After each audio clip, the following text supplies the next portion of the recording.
Hello,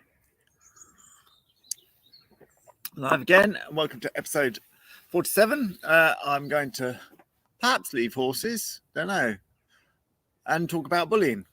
Now, bullying can take a lot of forms in a lot of different scenarios. If we're going to stay with horses, then of course, not being in the clique, being left out of things, maybe being made to feel small by people more knowledgeable than you on the yard, which then becomes not wanting to get on your horse because other people are going to be watching. And there's many people who, when I ask on the Rider Confidence courses, does other people's opinions matter to you, then it causes people sometimes quite a good deal of distress.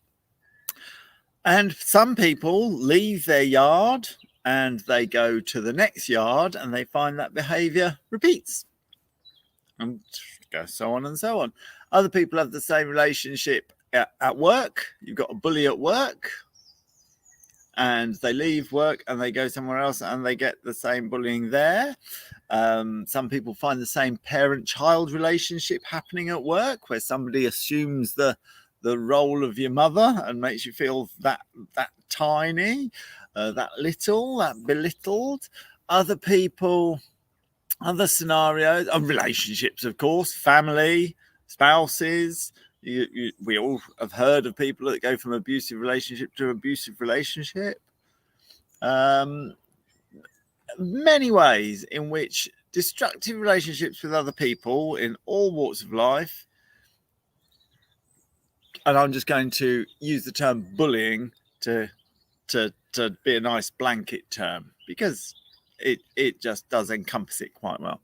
So why would people go from one bullying relationship, leave the yard or leave the relationship or leave the family or leave the workplace, and find themselves in the situation again?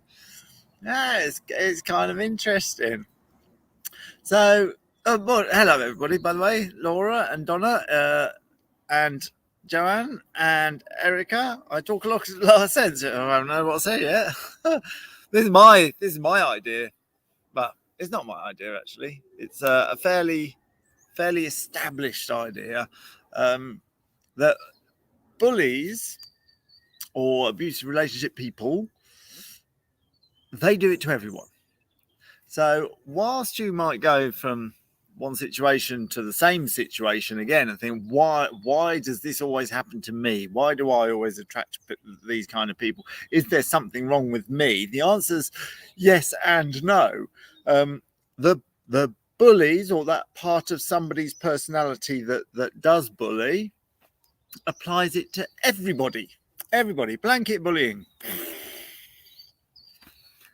And your responsibility is whether or not you let that blanket bullying stick or not. So in terms of a horsey relationship, let's keep it on the yard. Why not? Because that's what I'm familiar with talking about. And I'm in particular thinking about one person, but I've had many people just like it who came onto the Rider Confidence course, I don't know, 3 months ago, and was pushed out of the local clique. Live quite rural, and just generally not included. And it's just interesting how this repeats. Now I'm thinking of this one person, but it does apply across the board. This is what happens. Bullies do it to everybody, and whether you let it stick or not. So for example, in the yard, somebody might want to up their social status as the most horsey person in the yard, fully aware that they're not getting on their horse, they're not doing the jobs that they should be doing with their horse, and they just want to make themselves seem more horsey than everybody else by knocking down everybody else around them. So they go around and they're like, you don't know what you're doing it all wrong, you're doing it all wrong, la la la la. Now, person A might turn around and say, well, thank you, but I don't need your opinion because I'm working my plan and I'm planning my work, and me and my horse are quite happy. And I don't need you telling me that something that you don't understand isn't right, because I understand it. And what's more, I'm happy. I'm pretty sure that the bullying part of that person, or the bullying person, wouldn't approach that person again because they've not let it stick. This is where it becomes your responsibility.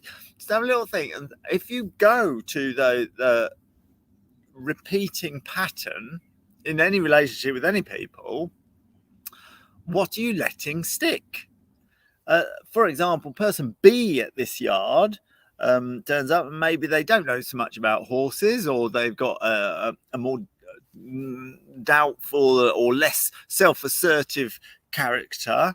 And they're like, oh, when they're told you're doing something wrong and you shouldn't do that, that's going to lead to an accident, or whatever it is that people like to say, and then they, oh, do you think? And they consider it, and they take on, they're quite empathetic and take on other people's values, and they've in terms of this bullying person, they've let some stick, and that's going to attract the bullying person's attention for a bit more bullying. So if you do find yourself attracting an attitude repeatedly, then somewhere within what I've said will be the answer.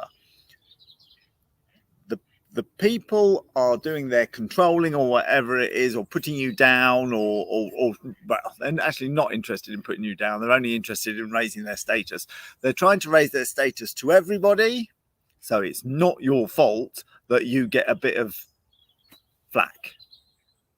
But it is your fault if you've somehow let that stick, and after you've considered what they said, be self-assertive enough to say, this is the relationship I have with my horse, and I'm quite happy. Which brings us back to focus on the relationship with your horse. Focus on the relationship with your horse and not the relationship with the bully, and what they say can't stick in terms of horsiness. So there we are, a little bit of food for thought. They do it to everyone, but it's up to you how much you let their criticism stick. I would love to know what you've got to say about this. Stick it in the comments. I hope it's been helpful. If not for you, we all know somebody who it can help. So there we go. Thought for the day. Catch you later. I'll read your comments. I'm looking forward to them already.